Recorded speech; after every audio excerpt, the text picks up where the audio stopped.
Bab 1321, tunjukkan jati dirimu dalam penderitaan. Tidak layak dipelajari. Mendengar perkataan Xiu, Sanderye tertegun sejenak, lalu tersenyum dan bertanya, kenapa? Xiu menatapnya, ilmu pedang itu diciptakan oleh orang suci sejati Haro. Hanya mereka yang memiliki tekad kuat yang dapat mempelajarinya.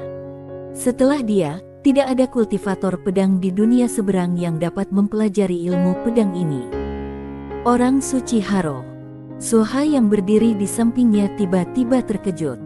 Sanderye menatap Soha. Soha tahu bahwa dia tidak mengenalinya, jadi dia menjelaskan, orang suci sejati Haro ini adalah seorang kultivator pedang puluhan ribu tahun yang lalu. Dia awalnya adalah anak haram dan memiliki kehidupan yang sangat sulit di klannya sendiri. Ibu tirinya takut bahwa dia akan menjadi ancaman, jadi meracuni Meridian dan Dantiannya dan menghancurkan matanya dengan api. Untungnya, tunangannya saat itu membantunya, dan dia cukup beruntung untuk selamat, tetapi dia menjadi orang cacat sejak saat itu. Lalu dia mendesah dan melanjutkan, tetapi tidak seorang pun akan mengira bahwa dia akan menyadari ilmu pedang yang tiada taraf di tengah penderitaan. Faktanya, meskipun dia disebut orang suci sejati, alamnya belum mencapai orang suci sejati. Tetapi, kekuatan tempurnya setara dengan orang suci sejati. Dia juga satu-satunya orang yang bukan orang suci sejati tetapi sekuat orang suci sejati. Selain itu, dia juga dikenal sebagai kejayaan terakhir para kultivator pedang di dunia seberang. Sejak dia, tidak ada kultivator pedang di dunia seberang yang mencapai tingkat orang suci sejati. Sanderye tiba-tiba menjadi penasaran, ilmu pedang apa dia? Di samping, Xiu tiba-tiba berkata, ilmu pedang jalan penderitaan. Sanderye menatap Xiu. Xiu membuka telapak tangannya dan sebuah buku pedang melayang ke tangannya. Melihat buku pedang di tangannya, tatapan rumit melintas di matanya. Lihat jati diri sejati dalam penderitaan, dan gunakan jati diri sejati untuk membuktikan ilmu pedang. Oleh karena itu, mereka yang mempraktikkan ilmu pedang-pedangnya harus memahami apa itu penderitaan dan kesulitan. Saat dia mengatakan ini, dia menatap Sanderye. Sanderye memikirkannya, lalu berkata, aku tidak tahu apakah ini bisa dianggap sebagai penderitaan dan kesulitan. Xiu berkata, kalau begitu kamu coba saja. Sanderye mengangguk, oke. Xiu merentangkan telapak tangannya, dan buku pedang tebal itu tiba-tiba terbang di depan Sanderye.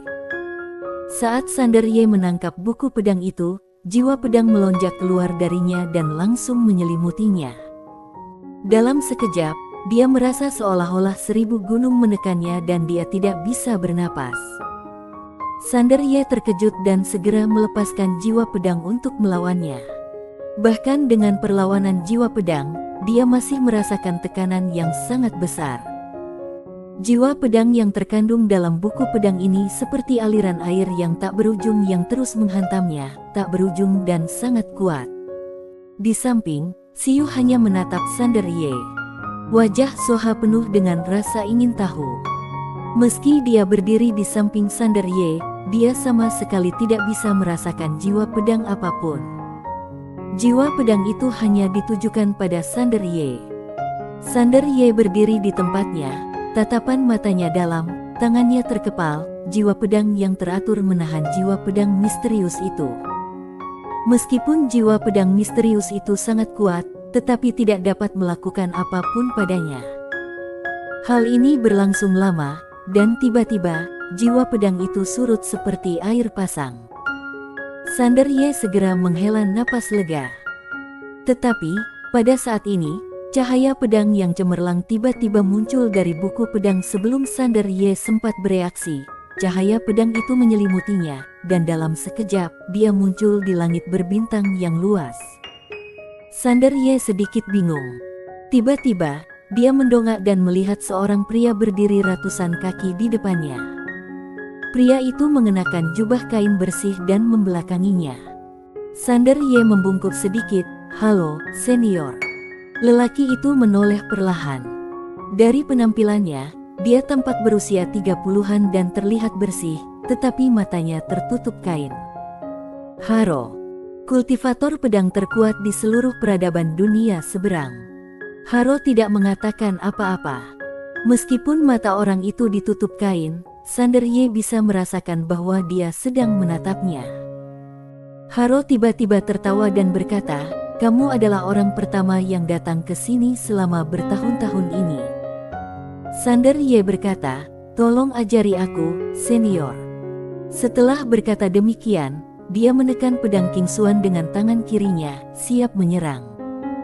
Melihat pemandangan ini, Haro sedikit terkejut, lalu tersenyum dan berkata, "Menarik, menarik." Dia tidak menyangka bahwa generasi muda di depannya benar-benar akan menantangnya. Sander Ye menatap Haro di depannya dan berkata, "Tolong ajari aku, senior." Haro tersenyum dan berkata, "Baiklah, cabut saja pedangmu." Sander Ye melangkah maju, dan dalam sekejap, dia telah menyatu dengan pedang dan berada di depan Haro. Menghadapi kultivator pedang terkuat dalam sejarah peradaban seberang, dia tentu saja tidak berani meremehkannya. Pedang ini adalah masalah hidup dan mati, dan dia meningkatkan kekuatan pedangnya hingga batasnya. Saat pedang itu diayunkan, seluruh galaksi dan alam semesta menjadi ilusi dengan kecepatan yang terlihat oleh mata telanjang dan tidak dapat menahan kekuatan pedangnya sama sekali. Menghadapi pedang ini, Haro hanya tersenyum tipis, lalu menggunakan jarinya sebagai pedang dan menunjuk dengan ringan. Bang! Pedang Sander Ye tertancap di tempatnya, lalu jiwa pedang mulai menghilang seperti tumpukan pasir lepas. Sander Ye berdiri di sana dengan bingung. Haro melirik jiwa pedang Sander Ye yang tersebar tetapi tak terpadamkan dan berkata sambil tersenyum, "Jalan tatanan." Saat dia mengatakan ini, dia menatap Sander Ye, agak terkejut, "Kamu bukan dari dunia seberang." Sander Ye mengangguk dan mengaku, "Aku bukan dari dunia seberang, tapi dari alam semesta lain." Menghadapi orang sekuat ini, tentu dia tidak akan berbuat curang, karena itu hanya akan mempermalukan dirinya sendiri. Haro mengangguk kembali. Sander Ye berkata, "Aku tidak layak mempelajari ilmu pedang senior." Haro tersenyum dan berkata, "Bukan itu maksudku, tetapi karena kamu sudah menguasai ilmu pedang, maka tidak perlu lagi mempelajari ilmu pedang dari orang lain."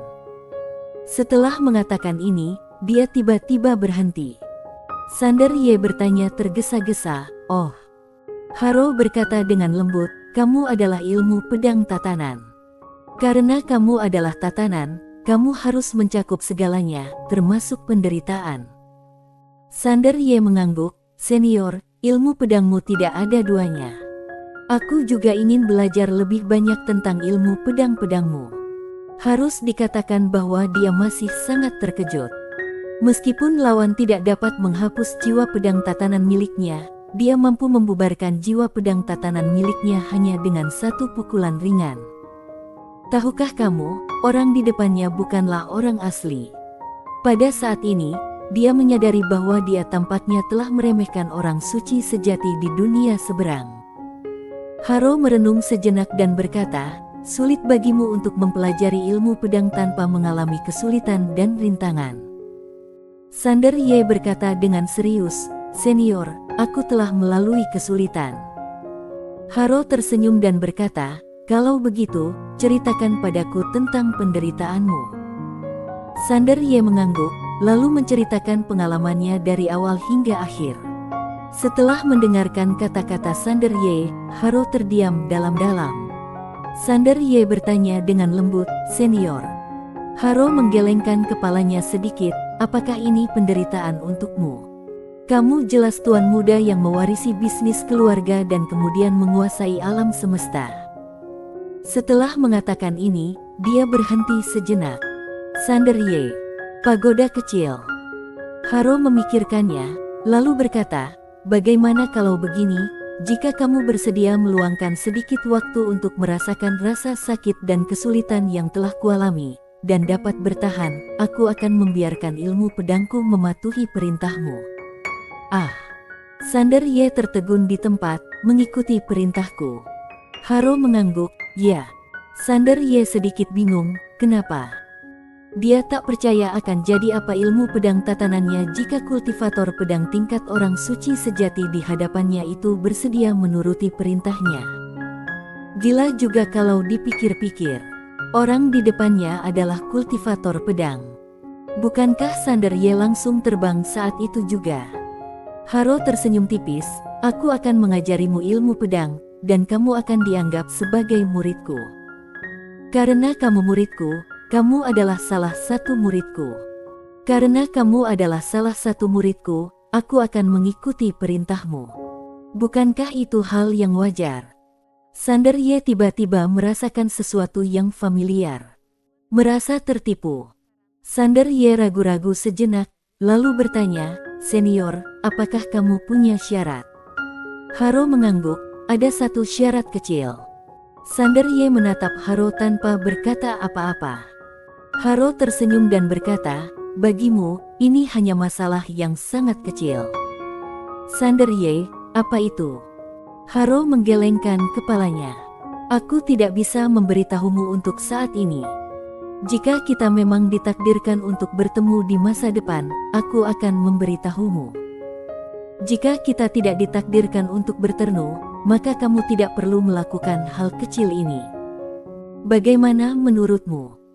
Sander Ye berpikir sejenak, lalu berkata, senior, jika aku menyelesaikan semua kesulitan yang kamu sebutkan, kamu akan mengikuti perintahku. Apakah tubuh utamamu yang akan mengikuti, atau klonmu? Haro tersenyum dan berkata, tentu saja aku. Sander Ye terdiam. Sangat menggoda. Jika senior di depannya mematuhi perintahnya, dia akan benar-benar maju saat itu juga, dan bahkan merasa bahwa dia dapat melawan Fasa Fan. Mungkin dia tidak bisa menang, tetapi dia memiliki keyakinan. Kultivator pedang terkuat dalam sejarah peradaban alam semesta seberang. Terlebih lagi, dia juga bisa mempelajari ilmu pedang pihak lain, yang pasti akan sangat membantunya saat ini. Haro tiba-tiba tertawa dan berkata, apakah kamu khawatir aku memasang jebakan untukmu? Sander Ye buru-buru berkata, tidak, senior bukan orang seperti itu, kan? Haro tersenyum dan berkata, kamu dan aku sama-sama kultivator pedang, jadi kita harus bertindak dengan benar dan lebih baik patah daripada membungkuk. Bagaimana kita bisa melakukan hal menipu orang lain? Bagaimana menurutmu? Sander Ye terdiam. Mengapa kalimat ini terdengar familiar? Haro bertanya, bagaimana menurutmu? Sander Ye memikirkannya, lalu berkata dalam hatinya, Tuan Pagoda, bagaimana menurutmu? Pagoda kecil berkata, ini hal yang baik. Bukankah dia sudah mengatakannya? Jika kamu tidak bertemu dengannya, maka kamu tidak perlu membalas budi. Bagaimanapun, menurutku itu bisa dilakukan. Sander Ye mengangguk, kudengarkan Tuan Pagoda. Pagoda kecil berkata, sial, kenapa aku merasa kamu merencanakan sesuatu lagi? Bisakah kamu berhenti mencoba menipuku tanpa alasan? Sander Ye mengabaikan Tuan Pagoda dan menatap Haro, senior, aku bersedia. Haro mengangguk, aku butuh sedikit waktu darimu. Aku sudah memberitahumu sebelumnya bahwa mungkin akan ada beberapa kesulitan. Kamu harus siap secara mental. Sander Ye tersenyum dan berkata, jangan khawatir, senior. Aku telah banyak menderita dalam hidup aku. Kesulitan dan rintangan biasa adalah hal yang mudah bagi aku. Haro tersenyum kecil, baiklah. Saat berbicara, tiba-tiba telapak tangannya terbuka, dan segel seukuran telapak tangan tiba-tiba muncul di tangannya. Sander Ye sedikit penasaran dan hendak bertanya, tetapi sesaat kemudian, dia merasa pusing dan kesadarannya menjadi kabur. Bersambung.